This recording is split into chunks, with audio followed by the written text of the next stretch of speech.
Assalamualaikum warahmatullahi wabarakatuh.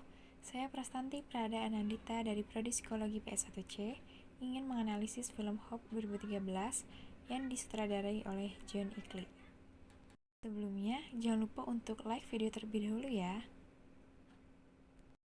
Nah, langsung saja, saya akan mengkaitkan film ini dengan materi perkembangan anak. Dikisahkan seorang anak perempuan berusia 8 tahun yang bernama Suwon. Ia digambarkan sebagai anak yang ceria dan pintar. Ia merupakan siswi sekolah dasar yang sangat antusias dalam belajar. Pada teori Piaget, Suwon termasuk dalam perkembangan kognitif masa operasional konkret, yang mana tahap ini berlangsung di usia 7-11 tahun. Pada tahap ini, anak sudah dapat berpikiran logis dan konkret, namun masih hipotesis. Di sini ada cuplikan tentang Suwon yang berpikiran logis namun masih hipotesis. 진이는 연필 세 자루를 가지고 있습니다.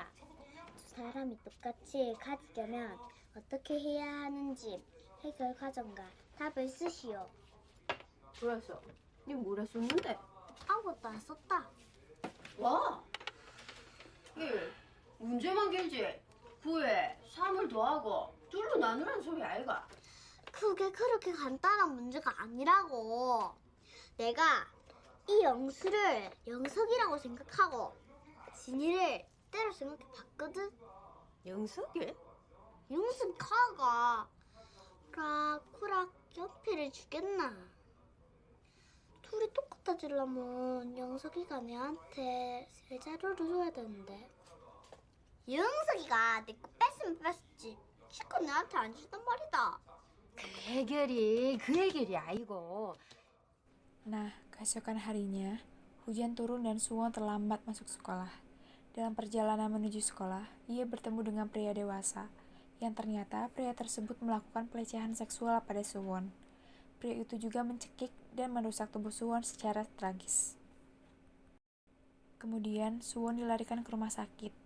Dia harus menjalani operasi pemotongan usus besar dan usus halus, yang mana membuat Suwon harus memakai kantung kolostomi seumur hidupnya, karena anusnya mengalami kerusakan juga. Kejadian tragis tersebut sangat menyakitkan bagi Suwon. Kemudian Suwon menceritakan betul bagaimana wajah dari pelaku dan bagaimana karakteristik baju dari pelaku.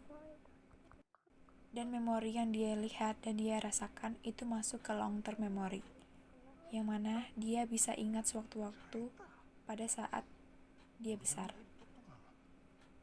Di sini juga Suwon menunjukkan bahwa dia melakukan hal yang benar, yaitu menghubungi 911 untuk panggilan darurat.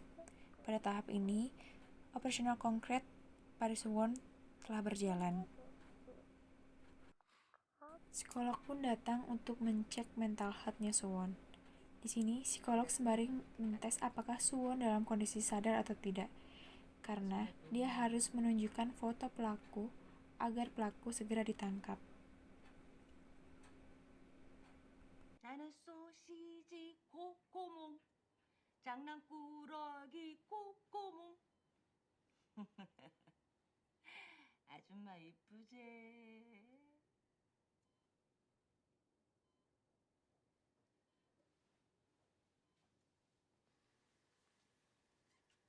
보셨죠?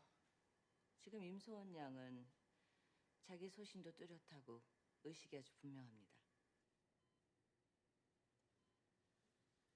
아가야, 그날 아침에 비가 막 왔어. Setelah Suwon menunjukkan kesadarannya, psikolog menanyakan bagaimana awal dari kejadian yang sudah menimpanya. 학교 가는 길에 나쁜 아저씨를 만나가 막 큰일 날 뻔했지 우리 소원이.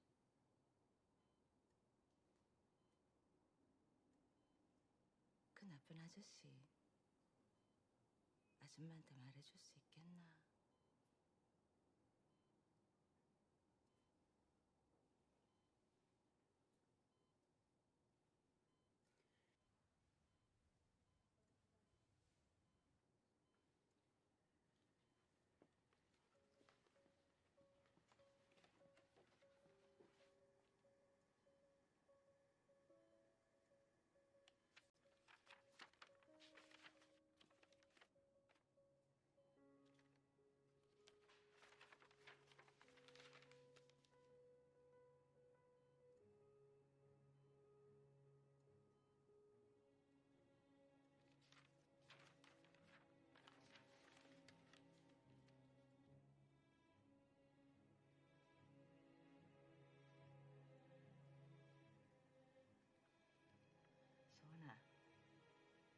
이 아저씨가 맞나?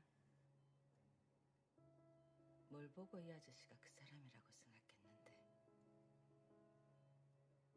선이랑 입이랑.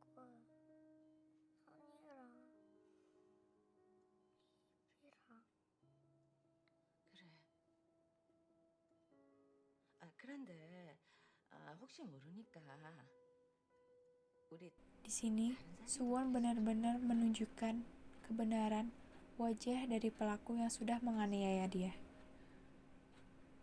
다시 한 번만 찾아봐 주면 안 되겠나?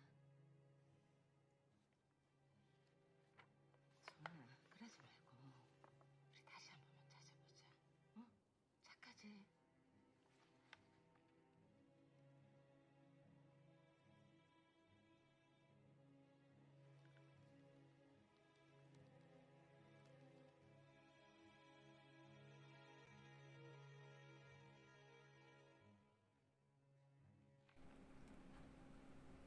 Kondisi Suwon masih belum stabil. Dia butuh support dari keluarganya dan juga dari psikolog. Dan dia menjalani terapi bersama psikolog agar memulihkan traumanya.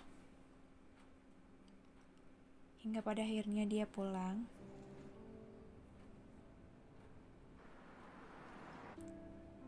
Suwon teringat kembali kejadian di mana dia mengalami pelecehan seksual. Pada peristiwa ini, penderitaan bukan lagi masalah luka fisik, namun juga mentalnya. Suwon mengalami trauma berat. Trauma ini disebut dengan PTSD, Post Traumatic Stress Disorder, yaitu gangguan stres pasca trauma, di mana kondisi jiwa akibat peristiwa traumatis yang dialami seseorang.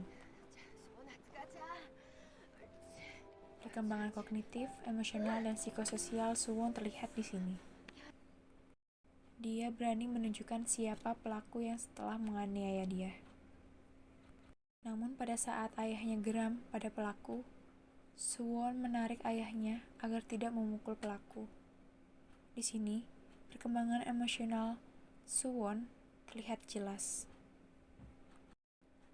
Anak cenderung menjadi lebih berempati dan lebih cenderung berperilaku proporsional di pertengahan masa anak.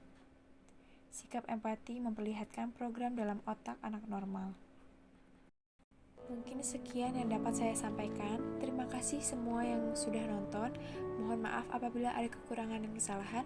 Wassalamualaikum warahmatullahi wabarakatuh.